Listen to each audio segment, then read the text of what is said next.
Ethan Grant sat at his desk, staring at the papers in front of him. It had been a long day of meetings and reports, all showing his company, Grant Goods, growing at an unprecedented rate. His executive team had been sending him glowing reports, each one better than the last. But despite the numbers, something didn't feel right. The success of his company, once his proudest achievement, now felt like a heavy weight pressing down on him. What had started as a small, humble store that he built from the ground up had turned into a massive retail empire. But with each new store, he found himself more disconnected from the heart of his business. The passion, the drive that had fueled him in the early days seemed to be fading. He couldn't help but wonder if the company's success had come at the expense of its soul. Ethan thought back to the early days. He had built Grant Goods with a simple goal: to provide affordable, high-quality products for families. That mission had resonated with people across the country, and before he knew it, Grant Goods had expanded beyond his wildest dreams. But as the company grew, he felt like he was losing touch with the very values that had started it all. His employees, once dedicated and passionate, seemed less invested in the company. Customer service complaints had been creeping up. The excitement that once permeated his stores seemed to be replaced with apathy. He had been receiving glowing reports from his executives, but he knew that the numbers didn't always tell the whole story. That's when he made the decision. Ethan decided to visit one of his stores undercover. He would swap his tailored suit for jeans and a plain jacket, hoping to blend in as just another customer.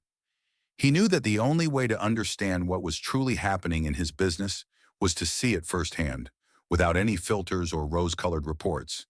He had to experience the truth for himself, no matter how difficult it might be. He selected store 213, a location in a bustling suburb far from corporate headquarters. It had once been one of the top-performing stores in the chain, but lately he had been hearing whispers of trouble. Ethan entered store 213 with a sense of anticipation, but as soon as he stepped through the door, something felt off. The store was tidy, the shelves were stocked, and the smell of freshly brewed coffee from the small cafe corner filled the air. On the surface, everything seemed fine, but as Ethan wandered deeper into the aisles, he started to notice things that didn't sit right. The store's floor was clean, but the customer service was lackluster. The workers moved around with no sense of urgency, their eyes glazed over, as if they were simply going through the motions. As he passed the first few aisles, Ethan caught a glimpse of the store's customer service counter, which was supposed to be the hub of helpfulness and friendliness. But instead of seeing a smiling associate ready to assist, he saw an empty counter. A line of customers stood waiting, their impatience growing by the second. Ethan's heart sank. This wasn't the experience he had promised his customers. This wasn't the vision he had for Grant Goods. He stepped up to the counter, hoping to gauge how the situation would be handled. It wasn't long before a young man named Derek appeared behind the counter. Derek didn't acknowledge the waiting customers or apologize for the delay. His attitude was dismissive as he leaned against the counter, barely glancing at the line. When it was Ethan's turn, he smiled politely and asked, "Excuse me, could you help me check the price on this kitchen knife set?" Derek didn't even look up. "Scanner's over there," he said, pointing vaguely toward an aisle without bothering to make eye contact. Ethan's frustration grew. This wasn't just bad service. It was a lack of respect for the customers who were walking into his store. Ethan had built Grant Goods on the belief that customer service was key to success. But here, in store 213, that belief seemed to be a distant memory. Disheartened, Ethan decided to move away from the customer service counter and explore the store further. He needed to see if this was an isolated incident or if it was a larger problem.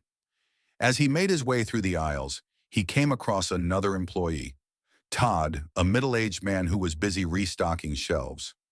Todd's demeanor was a sharp contrast to Derek's. He greeted Ethan with a warm smile and immediately stopped what he was doing to offer assistance. "How can I help you today?" Todd asked kindly. Ethan was surprised by the genuine warmth in Todd's voice. This was the kind of employee Ethan had always hoped to have in his stores, someone who cared about the work, about the customers, and about the company. Ethan asked Todd a few questions about the products in the store, and Todd not only answered them patiently, but also offered recommendations and even provided tips on which items were the best sellers. After a few minutes, Ethan casually struck up a conversation with Todd. "You seem to know a lot about this store," he said. "How long have you been working here?" Todd's face lit up. "Almost 10 years, he replied, pride evident in his voice. "I love it here. The customers, the work, it feels like home to me. But to be honest, things have been tough lately. We're short-staffed, and some of the newer employees don't really seem to care. It's frustrating, but I try my best to keep things running smoothly." Ethan nodded, his heart heavy. Todd's dedication was exactly what he wanted to see in his employees. But Todd's struggles were also a reflection of the challenges that Grant Goods was facing. The company had expanded so rapidly that it had become harder for the people who truly cared about the business to get the recognition and support they deserved. Todd had been passed over for a promotion multiple times, all due to budget constraints. Ethan knew that this was a result of his company's blind pursuit of growth. The focus had shifted from nurturing talent and creating a positive work environment to simply pushing for profits. Ethan left store 213 that day with a heavy heart. He had seen firsthand the cracks in the foundation of his business. The issues weren't just with the employees, they were with the systems that had been put in place to streamline operations and maximize profits. Those systems had unintentionally overlooked the very employees who were the backbone of Grant Goods. Back at headquarters, Ethan dug deeper into employee records and customer feedback. As he pored over the complaints about Derek's poor service, he discovered a pattern of similar issues at other stores. He also uncovered reports about Todd's outstanding work ethic and dedication. Todd had been passed over for promotions, while employees like Derek had been allowed to slip through the cracks. Ethan couldn't ignore it any longer. The growth of Grant Goods had come at the expense of the very values that had started the company. His company had become too focused on numbers, on expanding at a rapid pace, and on cutting costs. The people who had once been the heart and soul of the business were now being overlooked, while employees who didn't care were allowed to stay. After weeks of reflection, Ethan knew that he had to make a change. He couldn't allow his company to continue on this path. It wasn't just about profits, it was about people, his employees, his customers, and the community he had built. Ethan decided to visit store 213 once more, this time as himself. He would reveal his undercover visit and address the issues head-on. He called a meeting with the staff, and as they gathered, he couldn't help but feel a sense of anticipation. This would be the moment of reckoning. As Ethan stood before the employees, his voice steady but emotional, he spoke from the heart. "I started this company with a simple goal," he said, "to make life easier for people. That includes our customers and our employees, but somewhere along the way, we lost sight of that. I've seen great dedication from some of you and behavior that doesn't align with our values from others. This is a wake-up call for me and for all of us." Ethan turned to Todd, his eyes filled with gratitude. "Your commitment and hard work haven't gone unnoticed. Starting today, you're being promoted to assistant manager. You've earned it." The room erupted into applause, and Todd's eyes widened in surprise. Ethan's decision to promote Todd was a small victory, but it was a crucial step toward rebuilding the company's foundation. Turning to Derek, Ethan's tone shifted. "This company is built on respect for each other and for our customers. If you're not willing to embrace that, this might not be the right place for you. I'm giving you a chance to prove you can do better, but the choice is yours." The room grew quiet, and Derek's uncomfortable gaze shifted downward. Ethan didn't expect immediate change, but he knew that this was the beginning of something bigger. The real work had just begun. The days that followed Ethan's announcement were filled with tension. While his decision to promote Todd had been met with approval, there was still a feeling of uncertainty hanging over store 213. The changes he had promised were going to take time, and not everyone was convinced. But Ethan knew that this was only the beginning.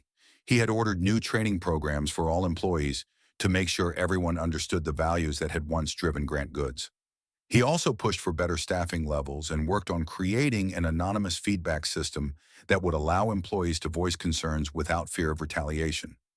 The problem, however, was deeper than he could have imagined. It wasn't just one bad employee.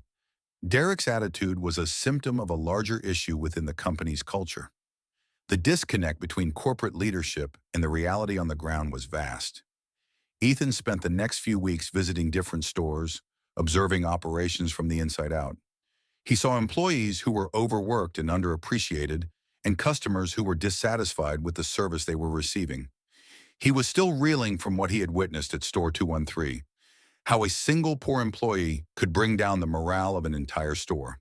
But what hurt him more was how much time he had spent away from the heart of his business, focusing only on expansion and profits. The company had become so large that it was now impossible to keep track of what was really happening in each store. Ethan realized that he needed to change the way he ran Grant Goods if he wanted to restore the company's original vision. It wasn't just about sales, it was about the people behind the counter, the employees who interacted with customers every day. The changes in the store were not immediate. Derek's attitude didn't magically change overnight. Despite Ethan's direct confrontation, the young man remained reluctant. He had been working at Grant Goods for several years, but he hadn't shown any real interest in growing within the company. When Todd was promoted to assistant manager, Derek felt a sense of betrayal. Why had he been passed over? He resented Todd, who had always been the more diligent worker, the one who had a genuine interest in the store's success. Derek had never cared much for the work or the customers. He was just in it for the paycheck. But now that Todd had been promoted, things seemed to be changing. Ethan's presence in the store was a constant reminder that there were higher expectations for everyone. Derek's frustration only grew, but he kept it bottled up, afraid to speak out.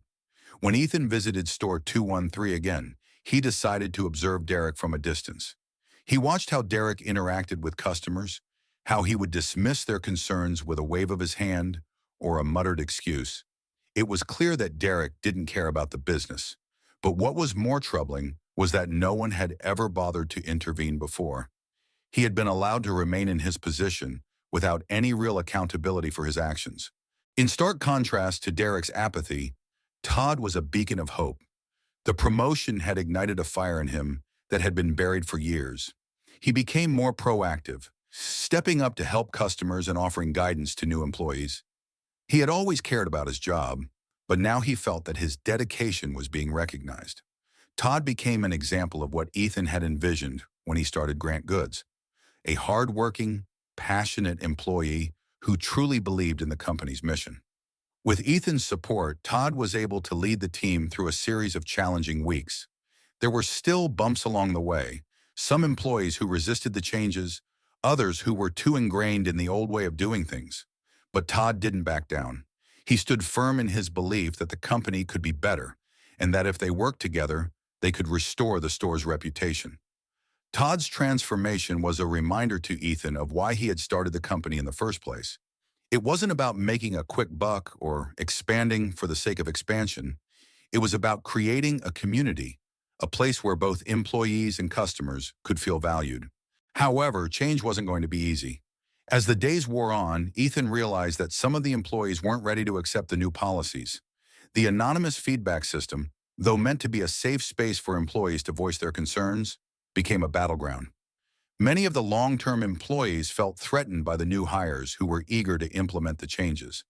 The divide between the old and new staff members grew, and Ethan could feel the tension in the air whenever he visited the stores.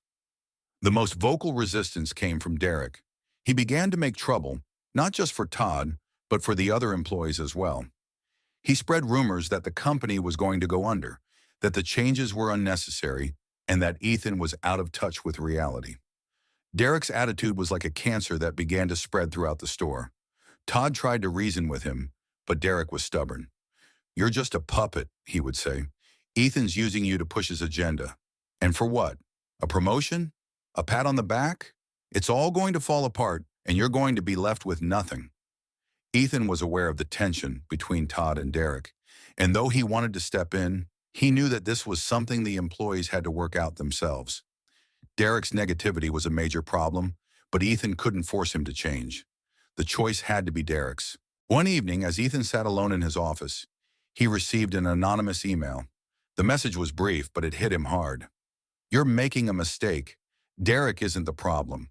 You're letting your company go to hell, and you don't even see it." Ethan stared at the message, his heart racing. Who could have sent it? Was it someone from the inside? Had his employees really lost faith in him? For a moment, he considered ignoring it, but he knew he couldn't. This email represented something deeper, something that had been brewing under the surface for months. Ethan took a deep breath and decided to take action. He scheduled a meeting with his executives to discuss the feedback he had been receiving. It was time to get to the heart of the problem. Was the company truly on the brink of collapse? Had he really lost touch with the essence of what Grant Goods stood for? As the meeting began, Ethan's mind raced. He could feel the weight of the decisions he was about to make. This wasn't just about fixing a few problems. It was about redefining the future of his company. The meeting revealed troubling things. There were widespread reports of dissatisfaction among employees, many of whom felt that the company had become too focused on profits. The leadership had been so consumed by growth that they had overlooked the human side of the business. Customers, too, were starting to notice the decline in service quality. Complaints about rude employees and long wait times were on the rise. Ethan listened carefully to each executive's perspective. But as the meeting wore on, one thing became clear. They were all too focused on the surface issues. Derek's behavior, while troubling, was just one piece of the puzzle. The real problem lay deeper in the company's culture, a culture that had allowed employees to slip through the cracks, that had failed to provide them with the support they needed to succeed. The company needed a complete overhaul. Ethan's heart sank as he realized the magnitude of the challenge before him. He couldn't just fix the customer service problems and hope everything would be okay. He needed to change the very foundation of Grant Goods from the ground up. Ethan's decision was final. He was going to implement a massive restructuring of the company. There would be new training programs, new hiring practices, and a renewed focus on employee development. The company would focus on quality over quantity, and customer satisfaction would once again become the top priority. But this would come at a cost. Ethan knew that some people wouldn't like the changes. Some employees would resist, and some would leave. But he was ready to take the risk. The heart of his business, the people who worked for him, were the key to his success. If he could restore their faith in the company, if he could rebuild the culture that had been lost, then Grant Goods could rise again. Ethan had learned a hard lesson, but it was a lesson he would never forget. Sometimes it took stepping away from the boardroom and seeing things from the ground up to realize the full scope of the problem.